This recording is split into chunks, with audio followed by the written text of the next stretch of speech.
go ahead and get started. Please continue to take time getting signed in, getting the information you need, saying hello to folks, finding your seats, no problem at all.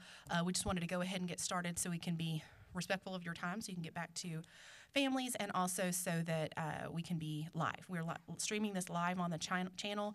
It's just an effort to have more outreach and be able to reach more folks. It's not to put you on the spot by any means. It's just to make sure that we're being transparent and sharing information and just continuing to get public input. So my name's Morgan Chegwin. I'm the budget manager for the city of San Angelo, and it's my office that puts the capital improvement plan together. And so it's really a cooperative effort through folks that have projects, and we're compiling that information, making sure that we're compliant with the city charter and all of those items.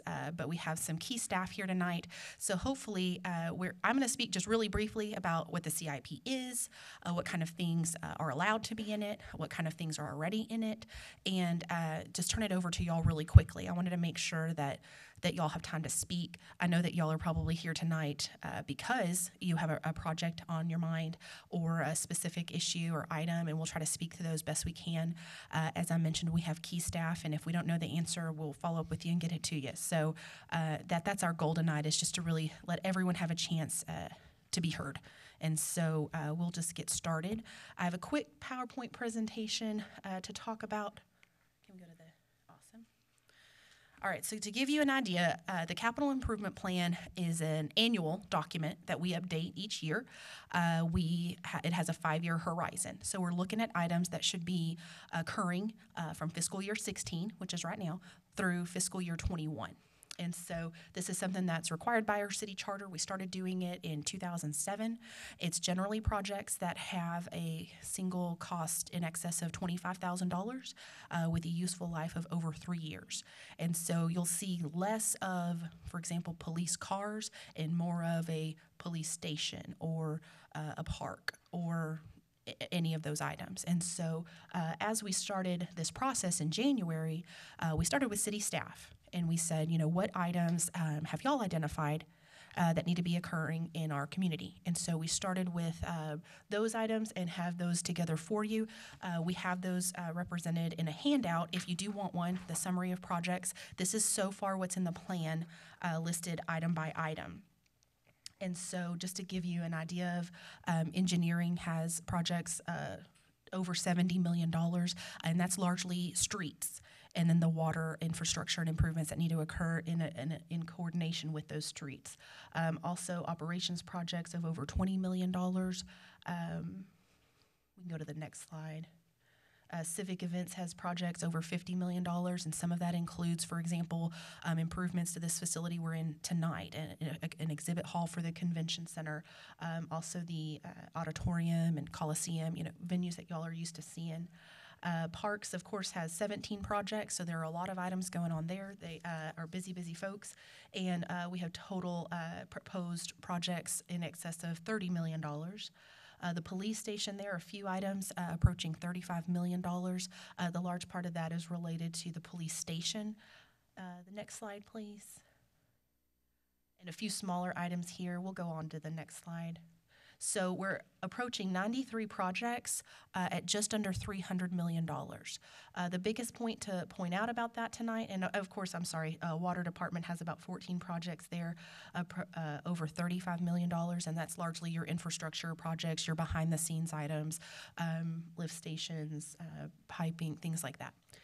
Transmission mains. So as we're approaching $300 million in projects, the most important part to really convey with that is that many of these projects are funded. However, many are not. And so on your summary sheet and in the document that's available online at cosatx.us are each of the projects. And as we speak to some of them tonight, we'll pull them up and kind of get familiar with what kind of information we're including and what kind of information helps build this summary. But really what's going on is on your summary of projects handout that's available at the back table back there, it indicates if there's dedicated or committed funding. So some projects already have committed funding. We already have a plan for how we're going to do those projects. And so for many of those items, they're routine items that you'd be used to seeing. Routine but large. So, but there are many projects that don't yet have funding. And so it's not uncommon that we spend opportunities like this or opportunities with the council. You know what they say, that budget is built around the margins, that we usually spend our time on the things that do not yet have funding. And that is not a carte blanche that, oh, the things that are funded are already happening. Those are still absolutely available for discussion tonight and beyond. But the items that are not funded are quite often the ones that come up from, if we have a groundswell of support from the citizens or from an interest group, that often will go to the council for consideration in this budget cycle. So that's why we're here tonight. I think that's all I have in the PowerPoint. And as I mentioned, at cosatx.us, there's an opportunity to view the plan, to feedback online. So if you have friends and neighbors that aren't here tonight, please help share that information with them. So with that, what we'd like to do, our format tonight is going to be kind of casual. And so what we'd like to open up the floor to anybody that wants to speak. If you came with projects on your mind already and want to share those with the group, we want to invite you to start making your way. We have a mic there in the middle. We do want you to speak into the mic. I know we're a small crowd and we can all hear each other, but just for the folks at home. So we'll just start the discussion if there's anybody that wants to speak, and hopefully we have key staff that can already speak to it.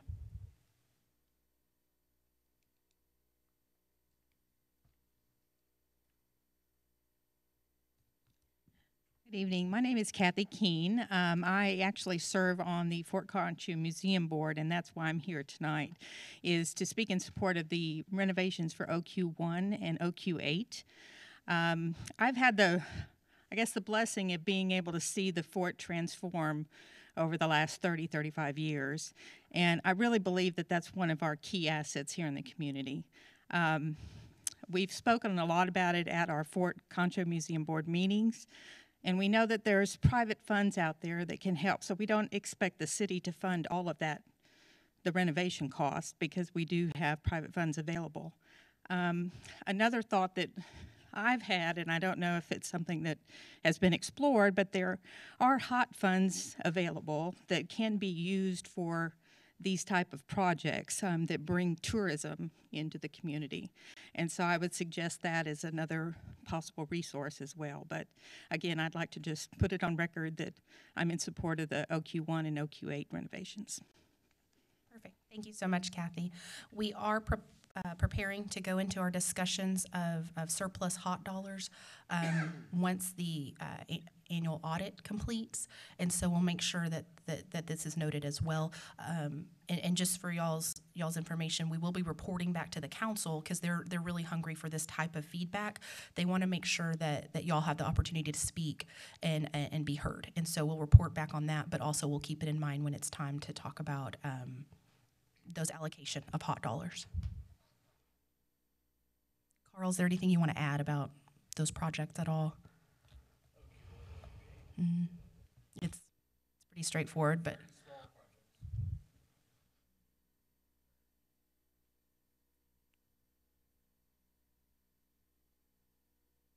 yes, my name's Rick Abbott, and I live at the lake, and I have a concern and a twofold project. There where Beatty Road comes into Knickerbocker, and I know that Knickerbocker is probably maintained by the state and not the city, we've somewhat created a safety hazard in that anybody on a bicycle or walking has to get into the lane of traffic of Knickerbocker to cross the water there where Beatty Road is. And I would like the city to consider maybe looking at putting in a 6-foot sidewalk from, say, where the Town and Country, the new Walmart's been building on the west side of Knickerbocker all the way maybe even to Red Bluff, so that the people from the city have access to the lake along Knickerbocker and it's a safe travel. Along with that project, if we could get a sidewalk over that marsh area on the west side of Knickerbocker and Beatty, I would like the city to look at considering turning that into a birding area. It's a very nice habitat. It's very marshy. It could be cleaned up and turned into a birding area, which is consistent with what the city was recommended to do by the Lake Nasworthy Master Plan. And it would be a situation where you could walk down Knickerbocker, you would have the birding area on the right, and you could continue walking on into the lake area. that marsh area actually catches water as far west as where the apartments were proposed in Southland. So it would be a natural area for like the Upper Colorado River Authority to do a cleanup project, because every time we have a large rain, if you watch that marsh area, you see nothing but a large red area into Lake Nasworthy, and that's this silt that's washing in that we've paid to have cleaned out before. But I would like you to look at that, the idea of a sidewalk, because it is a safety concern. I don't believe we've had a fatality yet, but we sure don't need to have one if we could do something to fix it. Thank you. Yes, sir. Thank you, Mr. Abbott. Carl or Shane, do y'all have anything to add to that? That is an item that's not yet in our CIP, and we'll double check with staff and see if we can put pencil to paper and get something worked up on that.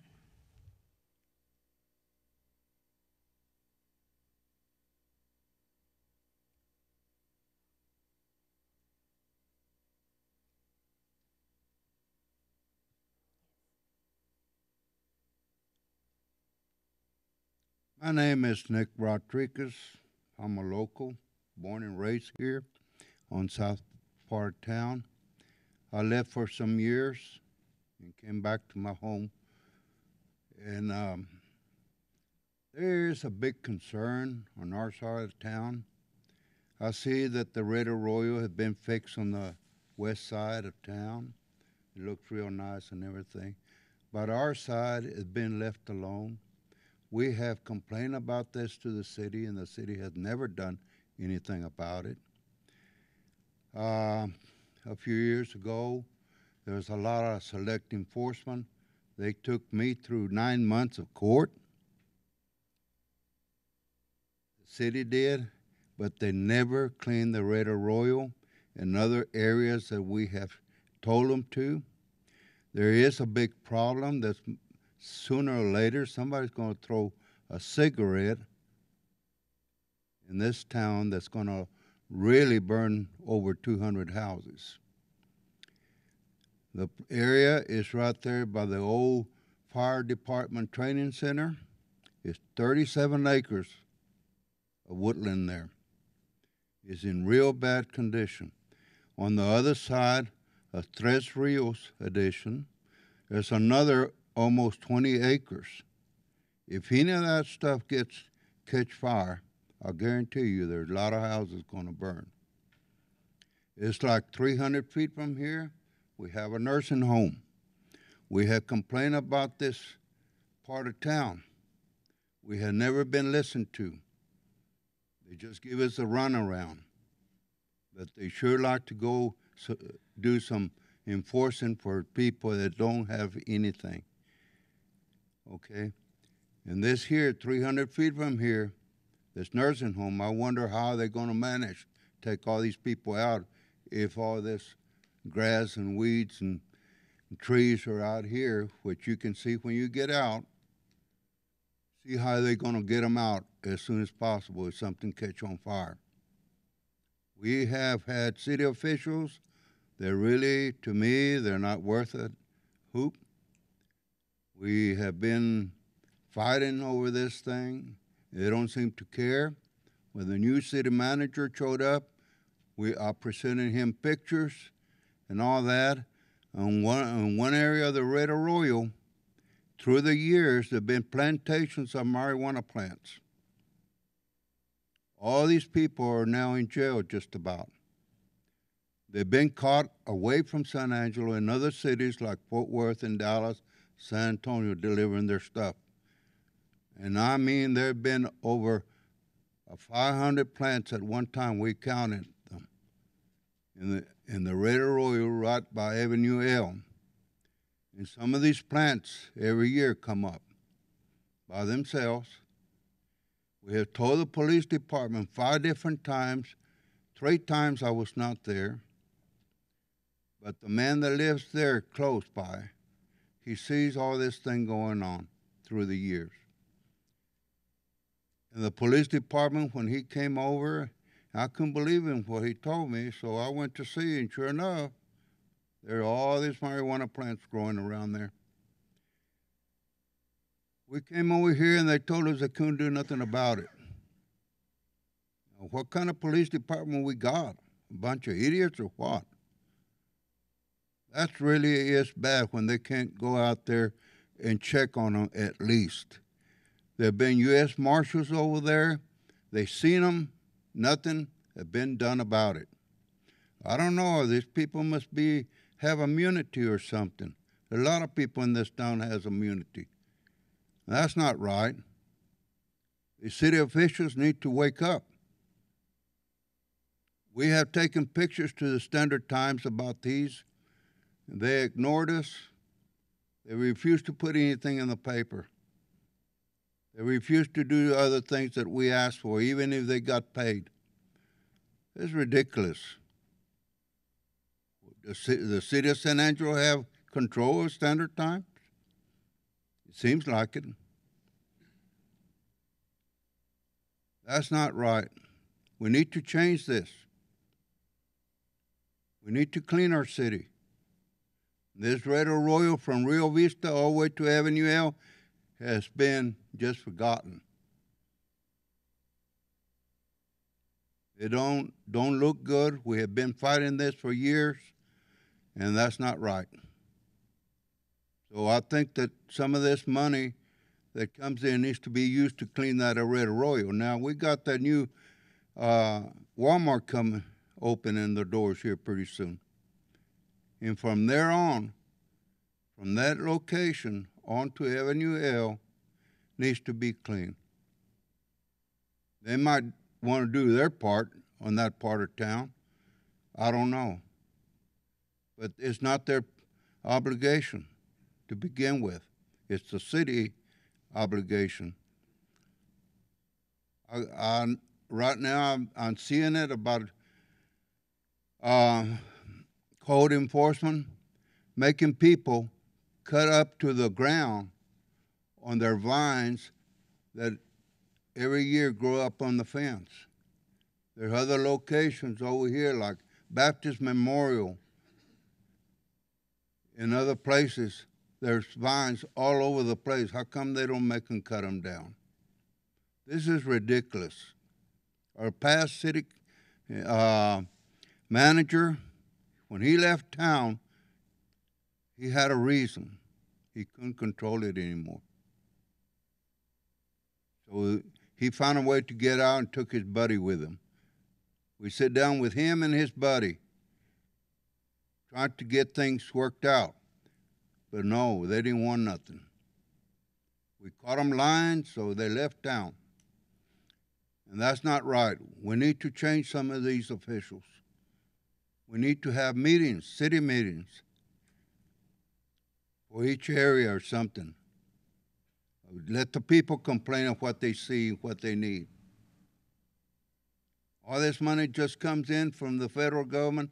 Some of it is not being used. It's like the Red Arroyo from Rio Vista on to Avenue L. Y'all need to look at this. Look ahead. Make these people clean up. It's like I say, those houses on Tres Rios, if any of those sides catch on fire, sooner or later, something's going to hit the fan. So I think that we ought to use some of this money to clean all those areas. Thank you for listening. Thank you, sir. Chief Dunn, do you want to speak at all about fire response?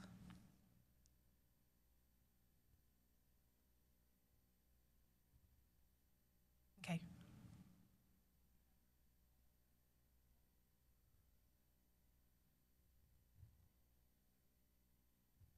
Mr. Rodriguez, he mentioned he's going to go look at it.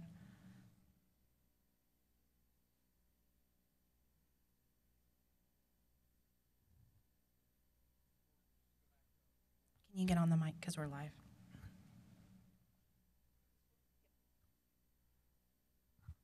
Go back to OQ1, OQ8 projects. They're relatively small projects, and each one of those has potential to charge fees for rentals, like we do at other facilities. And rental fees and income have been a big boost to the budget for the fort. So not only are these projects needed to preserve those buildings, but they also generate revenues. So that's good. Thank you.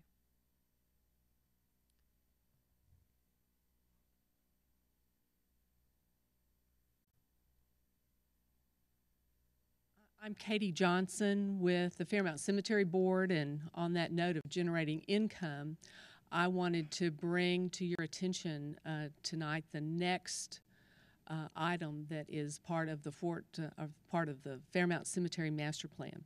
And you can see on your existing list, your handout tonight, that the Phase 1 of the Columbaria, Phase 1 of the Master Plan, is being completed this month, and the Columbaria will be able to start selling those niches in about a month. So we're very thankful at Fairmount Cemetery for the support that the city has given us on Phase 1 of the Master Plan. But it is time for us to start thinking ahead for the other things that are on the Master Plan. And as we know, Master Plans are pliable and living documents, and there are additional phases for the columbarium. We still need to go through this first year of selling those spaces, but I think the board believes now that it's time for us to turn to the multi-use building, and that is something that can bring additional income to Fairmount Cemetery. Through the help of the city, we've, so to speak, diversified our product with the addition of the columbaria. But if we can bring this multi-use building to the cemetery site, that's a space that families can gather, friends can gather. There's the potential for rental of that for meetings, presentations, the educational outreach programs that the Fairmount Cemetery Board and Friends of Fairmount do, the Stones and Bones, that brings 500 students to the cemetery each year. This will also provide the cemetery with restrooms, which we do not have at this time, and also the ability to combine office space in a new facility, more efficient facility on the grounds of the cemetery rather than being across the street from the property. So it doesn't have a price tag on it, but I think it's something that as we see how the next year of columbaria sales goes, we can begin to perhaps put this on the list, because it is something that will be of great use for the growing needs of the cemetery. Friends of Fairmount does a terrific job of providing our public relations and fundraising and bringing lots of people to the cemetery for activities or just ways for us to keep Fairmount Cemetery in the eyes of the public. The city has recently put a traffic counter at the entrance, and I'm told that there are about 1,500 visits to the cemetery each month, and that was recording Thanksgiving and Christmas this year. So I think that that's something that could potentially continue with Easter and Mother's Day. But the growing needs of the cemetery serve the citizens of San Angelo. It's a beautiful space that we want to keep beautiful, but we want to make sure that it continues to be viable for us to have some economic sustainability, and a multi-use building would help the cemetery much. So we're going to get through the next year, but please look at that as something that might begin to show up on the CIP in the next 4 to 5 years. Thank you. Thank you so much. Do you have anything to add to that? I don't know, I recall if she mentioned it, but we recently did a land exchange with Angelo State University to do just that for the office and the multi-use facility that she's talking about. So we're preparing ourselves for that future improvement. Thank you.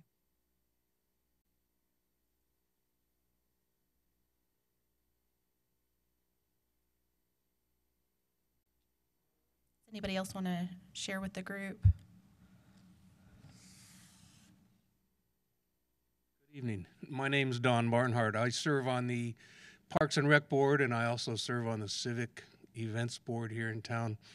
And I really want to throw out some support, or my voice in support of a couple of things that I think are on the CIP already, and they need to be, I think more attention needs to be paid to them. Because when I'm at board meetings, I hear things like, this group would have come here if the roof didn't leak. This group would have come here if the restroom lines were in better shape than they were in. And we were talking about income generating, and really that's what the civic events do. We're talking about this building. We're talking about the fairground buildings out where the rodeo just was. And those are buildings that need to be upkept, and the maintenance needs to be done. This building's got watermarks. If you look out in the hallway, we were shown watermarks in this building from where there are areas of the roof that drips when it rains. These things need to be fixed. It's revenue generating material. There's also plans, I hope in the long range CIP, for expanding this building and possibly even expanding the convention center out at the fairgrounds to allow for bigger groups to come in, because there are, according to the chamber people that comes to talk to us, we hear about larger groups that would love to come here and hold their events here and do things here in town, but space limitations, sanitation problems out in the buildings, these kind of things need to be fixed, and they're not overly expensive things. They're hundreds of thousands of dollars, but they need to be fixed in order to bring the income in. And if we don't fix them, we're not going to bring the income in to do it. That's my form of support, asking for support for those particular projects. Thank you, sir.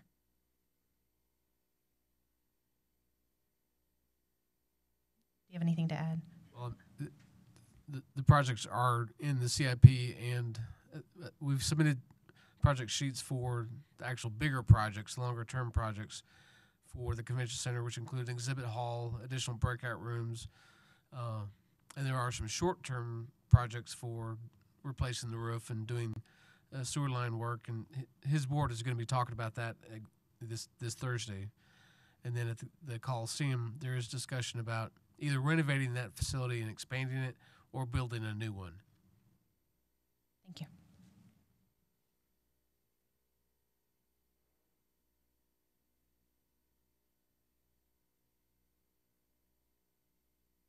Is there anybody else that wants to share with the group?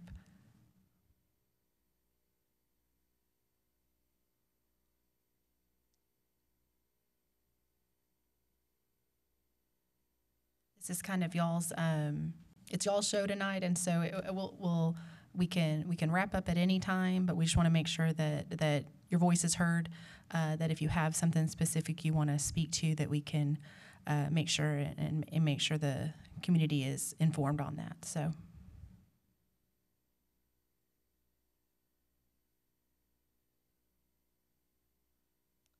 If there's nothing else to share, then we. I do have one thing to add. Yes, sir. Also, the Parks and Recreation Advisory Board is meeting to discuss a similar thing. We've taken the list of projects that are in the capital improvement plan and figured out a process to score and prioritize those.